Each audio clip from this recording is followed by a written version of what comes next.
दोस्तों, डीआरडीओ ने fighter jet के सबसे मेन कंपोनेंट को स्वदेशी टेक्नोलॉजी के दम पर बनाकर तैयार कर लिया है और इस क्षमता के आ जाने के बाद हमारा super Sukhoi fighter jet Rafale fighter jet से भी ज्यादा शक्तिशाली हो जाएगा और भारत दुनिया का दूसरा ऐसा देश बन जाएगा जिसके पास इस तरीके की क्षमता मौजूद हो। तो जैसा कि आप सभी जानते ही हो कि इस समय भारत के अंदर सुपर सुखोई प्रोग्राम शुरू हो चुका है। इस प्रोग्राम के तहत हम अपने सुखोई 30 MKI फाइटर जेट की रेडार, एवियोनिक्स और सेंसर को पूरी तरीके से बदलने वाले हैं, जिसके बाद हमारा सुखोई 30 MKI 4th जनरेशन से 4.5 जनरेशन के फाइटर जेट में बदल जाएगा।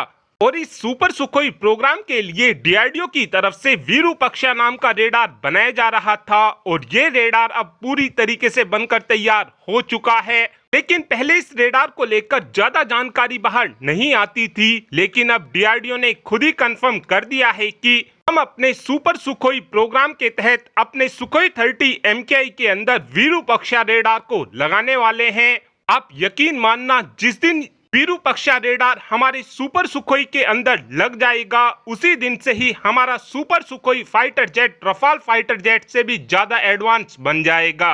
ऐसा मैं इसलिए भी बोल रहा हूं क्योंकि इस विरूपाक्षा रेडार के अंदर एंटीना रिपोजिशनर भी लगा हुआ है, जिसका फायदा हमको यह होगा कि जो ये हमारी विरूपाक्षा रेडार है ये बीम स्ट्रीम और रेडार स्ट्रिंग कर पाएगी। इस बात को बिल्कुल सिंपल लैंग्वेज में समझा जाए तो हमारी विरूपाक्षा रेडार चारों ओर घूमने में सक्षम होगी।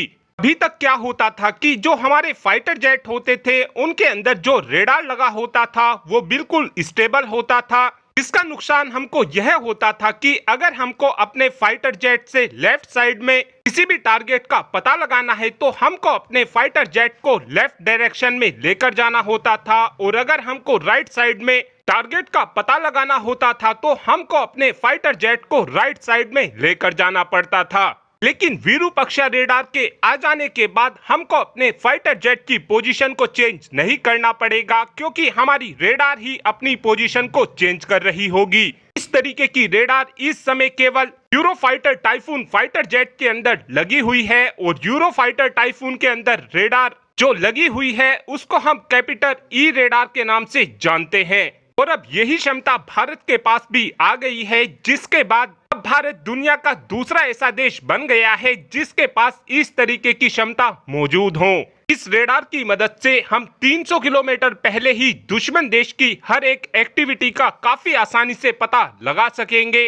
इसीलिए मैंने बोला था कि इस रेडार के लग जाने के बाद हमारा super Sukhoi fighter jet Rafale fighter jet से भी ज्यादा एडवांस हो जाएगा। और अब आप ही कमेंट कर बता सकते हैं कि क्या हमको हमारे सभी फाइटर जेट के अंदर इसी विरूपाक्षा रेडार को लगाना चाहिए, हाँ या फिर ना। इस बात का आंसर आप कमेंट बॉक्स में दे सकते हैं। Thanks for watching this video. Have a good day.